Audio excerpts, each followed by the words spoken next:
আসসালামু আলাইকুম। কেমন আছো তোমরা সবাই? আশা করছি যে যেখানে আছো ভালো আছো, সুস্থ আছো। আমি মাহফুজা আফরোজ, আর আমার ইউনিক মাহফুজা ব্লগের আরও একটি নতুন ভিডিওতে তোমাদের অনেক স্বাগতম জানাই। আজ 3টা বৃহস্পতিবার, আর ঘড়িতে বাজে 4:45 ভিডিওটা শুরু করলাম। কালকে আমি জলদি ঘুমিয়ে গিয়েছিলাম, ভেবেছিলাম আজকে তাড়াতাড়ি উঠে পড়বো। আর জানো তো 7টা থেকেই আমাকে কিন্তু রান্নাবান্নার কাজে লেগে যেতে হয়, যেহেতু আমাকে 8:30 পৌনে 9টার মধ্যে কাজটা কমপ্লিট করতে হয়।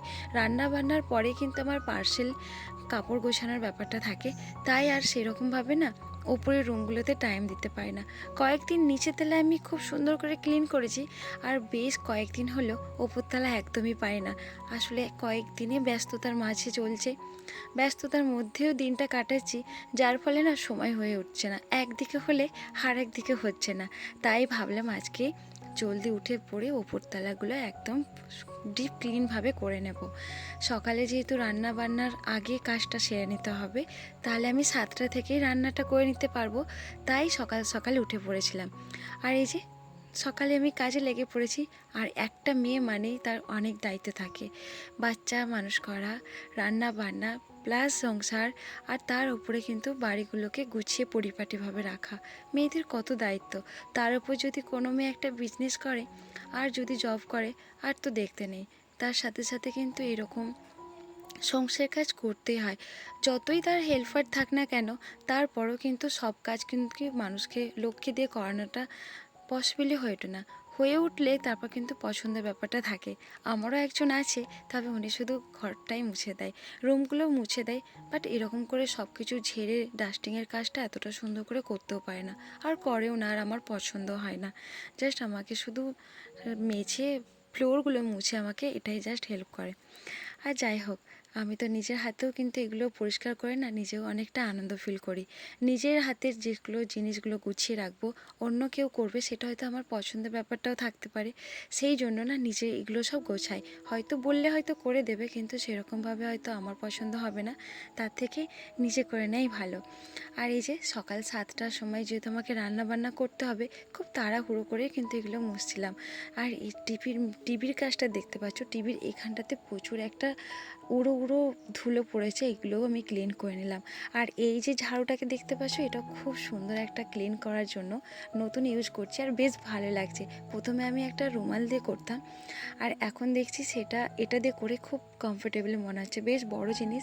আর টিভির ওপর পর্যন্ত আমি কিন্তু এটা হচ্ছে ভেতরে একটা কভার করা আছে, তারপর হচ্ছে টিভি কভার ওপর দিয়ে আমার হাতটা ঢুকতো না, মানে চুড়ি হোক বা হাত হোক আটকে যেত, যার ফলে কিন্তু ওপর ভাগটা আমার পরিষ্কার হতো না। তো এটা দিয়ে আমার বেশ ভালো লাগছে ক্লিন করতে। তোমরা চাইলে একটা কিনে নেবে, এগুলো বেশ ভালো ক্লিন করার জন্য। আর এই যে দেখতে পাচ্ছ, এগুলো তারের মধ্যে প্রচুর ঝুল ছিল, যার ফলে আমার হাত বাড়াতো না। কখনো কখনো চেয়ারে উঠতাম, আর কখনো যদি সামনে যদি চেয়ার না থাকতো, আর এগুলো হতো না। আর এটা দিয়ে আমার ক্লিন করে না বেশ ভালো লাগছে।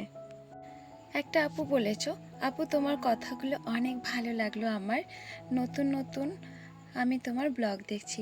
Welcome my channel. তোমাকে অনেক অনেক শুভেচ্ছা আমার চ্যানেলে। পাশে থেকো, ভালোবাসা দিয়ে এইভাবেই সাপোর্ট করো। আর থ্যাংক ইউ সো মাচ তোমাকে আমার ভিডিও দেখার জন্য আর সুন্দর করে কমেন্ট করার জন্য। আর একটা আপু বলেছো, বা সোনার খনি পেয়েছো। হ্যাঁ, তাই বলতে পারো। আমি এত বড় মানি প্ল্যান্ট পেয়েছিলাম, আগের ভিডিওতে তোমাদের সাথে শেয়ার করেছি। সত্যি আমি নিজেও ভাবি না যে এত বড় বড় বড় পাতা মানি প্ল্যান্টটা পাবো বলে। আর আর নতুন ঝাড়ু দিয়ে এটা দিয়ে ঝাড়তে বেশ ভালো লাগছে, বেশ আমার আনন্দ লাগছে। খুব সহজে না ঝুলটা ঝেড়ে যাচ্ছে, আর কাপড় থেকে টেনে টেনে করতে হয়। আর এই জিনিসটা বেশ বড়, আর হাতও পেয়ে যাচ্ছি, বেশ ভালো লাগছে জানো তো। আর মনে হচ্ছে না যেন আরও কিছু ঝাড়ি, আরও সুন্দর করে ঝাড়ি, এইরকমটাই মনে লাগছে। নুসরাত জাহান আপু বলেছ, খুব সুন্দর হয়েছে আপু, ধন্যবাদ তোমাকে, অনেক ভালোবাসা রইলো কমেন্ট করার জন্য। আর একটা দিভাই বলেছ, তোমার ঘরটা খুব সুন্দর, বড় পাতা দেখতে ভালো লাগে, আমিও একটা লাগিয়েছি। আর তোমার গাছটাও সুন্দর লাগছিল গো, ছেলে স্কুলে গেল, সাথে অনেক মানি প্ল্যান্ট নিয়ে আসলে। হ্যাঁ গো, ওই দিনকে অনেকটা মানি প্ল্যান্ট এনেও না নিজেকে খুব ভালো লাগছিলো, আনন্দ লাগছিলো। বিশেষ করে বড় পাতাগুলো পেয়েছি না, পুরো নাচতে নাচতে বাড়িতে ফিরেছি, এরকম একটাই মনের মধ্যে হচ্ছিলো।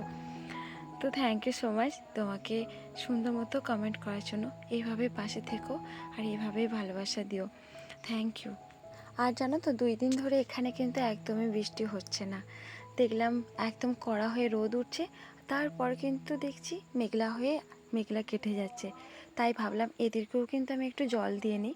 শহরের মতো জলটা বেশি আমি দিচ্ছি না, কখন বলতে বৃষ্টি হয়ে যাবে, আর বেশি বৃষ্টি থাকলে গাছের গোড়া পচেও যায়, তাই এগুলোকে আর বেশি দিলাম না।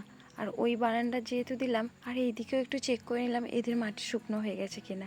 আর দেখো একটা সুন্দর মতো একটা খুব সুন্দর একটা জবা ফুল, হোয়াইট জবা, একদম নজর কাটে। আমার তো এই জবা ফুলটা বেশ ভালো লাগে। আর এখানেও কিছু না দিয়ে নিলাম। আর জানো তো এগুলো যেহেতু আমার বারান্দার বাইরে থাকে, বৃষ্টি যতই ওদেরকে আগিয়ে নিয়ে আসি ততই কিন্তু ওদের মাটি থেকে এগুলো ছিটকে না একদম নোংরা হয়ে যায়। কী যে করি বুঝতে পারছি না। বর্ষাকাল না গেলে না আর ভাল লাগছে না, যে এগুলোকে বারে বারে ক্লিন করতেও না বিরক্ত লাগছে, প্রায় কাদা হয়ে যাচ্ছে। তাই ভাবলাম আর করব না, বর্ষাকালটা যাক তারপরে করব। একবার আমি কিন্তু এটা লিকুইড দিয়ে ধুচ্ছি, তারপর পরের দিনকে দেখছি কাদা ছিটিয়ে সেটাকে একটা কষ পড়ে যাচ্ছে। তাই আর করি না জানো তো। আর কয়েকটা দিনই তো ব্যস্তর মধ্যেও আমার দিনটা যাচ্ছে, আর এমনকি রুম পর্যন্ত ভালো করে ক্লিন করতেও পারছি না। কিছুতে তবু মাঝে মাঝে হচ্ছে, আর ওগুলোতে একদমই টাইম দিতে পারছি না। একটা দিয়ে বলেছো কি সুন্দর পরিপাটি কাজ তোমার, খুব সুন্দর করে সাজিয়ে রেখেছো লিভিং রুমটা। বাবুকে খাইয়ে রেডি করে স্কুল পাঠিয়ে দিলে। কত বড় মানি প্ল্যান্টের পাতাগুলো পুকুরে ধুয়ে নিলে। খুব সুন্দর লাগলো পুরো ব্লগটাই। থ্যাংক ইউ সো মাচ দি, তোমাকে অনেক অনেক ভালোবাসা। তুমি এত সুন্দর একটা কমেন্ট করার জন্য। এইভাবেই ভালোবাসা দিয়ে এইভাবেই পাশে থেকে অনেক অনেক ধন্যবাদ তোমাকে। আর হাবিব রহমান বলেছ মাশাআল্লাহ আপু, অনেক সুন্দর পর্দা। ধন্যবাদ ভাই, তোমাকে অনেক অনেক ভালোবাসা রইল। হাউস ওয়াইফ রিঙ্কি দি বলেছ কি সুন্দর গোছালো তোমার কাজকর্ম, বাবুকে খাইয়ে স্কুলে পাঠিয়ে দিল, সবটা মিলিয়ে খুব ভালো লাগলো বোন। ধন্যবাদ দি ভাই, তোমাকে অনেক অনেক ভালোবাসা রইল। আর এই যে এটা তোমাদেরকে শেয়ার করলাম, এটা হচ্ছে খুব সুন্দর একটা ক্লিন করার একটা অস্ত্র বলতে পারো। খুব ভালো করেই কিন্তু রুমগুলো ক্লিন হয়ে যাচ্ছিলো, আমার তো বেশ ভালো লাগছিলো। যারা আমার আগের বন্ধুরা ছিল তারা হয়তো বুঝতে পারবে, এটা হচ্ছে আমার আগের কিচেন রুম। এটা আগে আমি রান্না করতাম এখানে, আর এখানে জানলাটা খুব ছোট, যার ফলে না রান্না করলে না তেল যেগুলো উড়ে সেগুলো কিন্তু দেওয়ালটাই পুরো কালচা করে দেয়। এখানে এখন আমি রান্না করি না, এখানে শুধু ইলেকট্রিক ওভেনটা রাখছি, এখানে শুধু ভাতটাই করে নিই। বাকি এখন যে রান্নাঘরটা আমি তোমাদের সাথে শেয়ার করি সেটা হচ্ছে আরেকটা কিচেন রুম, সেটাতে এখন রান্না করি। ওখানে তবু জানলা থাকার ফলে না যে তেলটা এক্সট্রা উড়ে সেটা না জানলা থেকেও কিছুটা বেরিয়ে যায়, তার ফলেও কিন্তু চারিদিকে ঘুরে বেড়ায়। চিমনি না থাকলে প্রচুর সমস্যা। ইনশাল্লাহ পরে একটা চিমনি লাগানোর চেষ্টা করব, তোমরা অবশ্যই সাপোর্ট করো যাতে আমি লাগাতে পারি। যাই হোক, আর একটা দিভাই বলেছ আমরা ছোটোবেলায় স্কুল যাওয়ার জন্য অস্থির হয়ে যেতাম, খুব ভালো লাগলো পুকুরটি। ধন্যবাদ দি সুন্দর মতো কমেন্ট করার জন্য।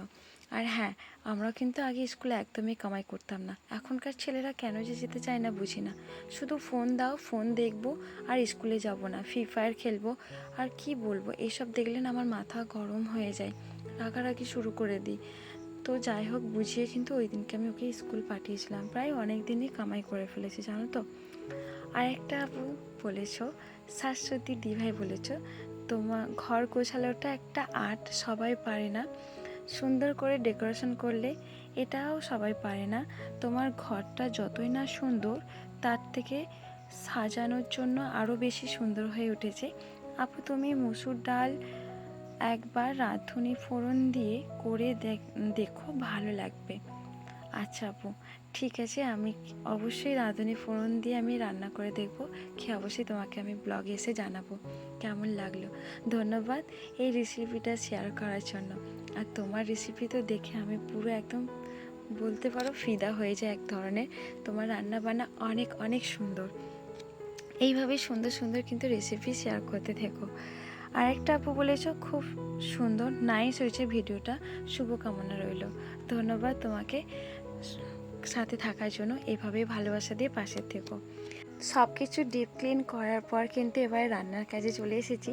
আজকে কিন্তু আমাদের রান্না হয়েছিল ডিম দিয়ে আলু দিয়ে, আর ডাল ছিল।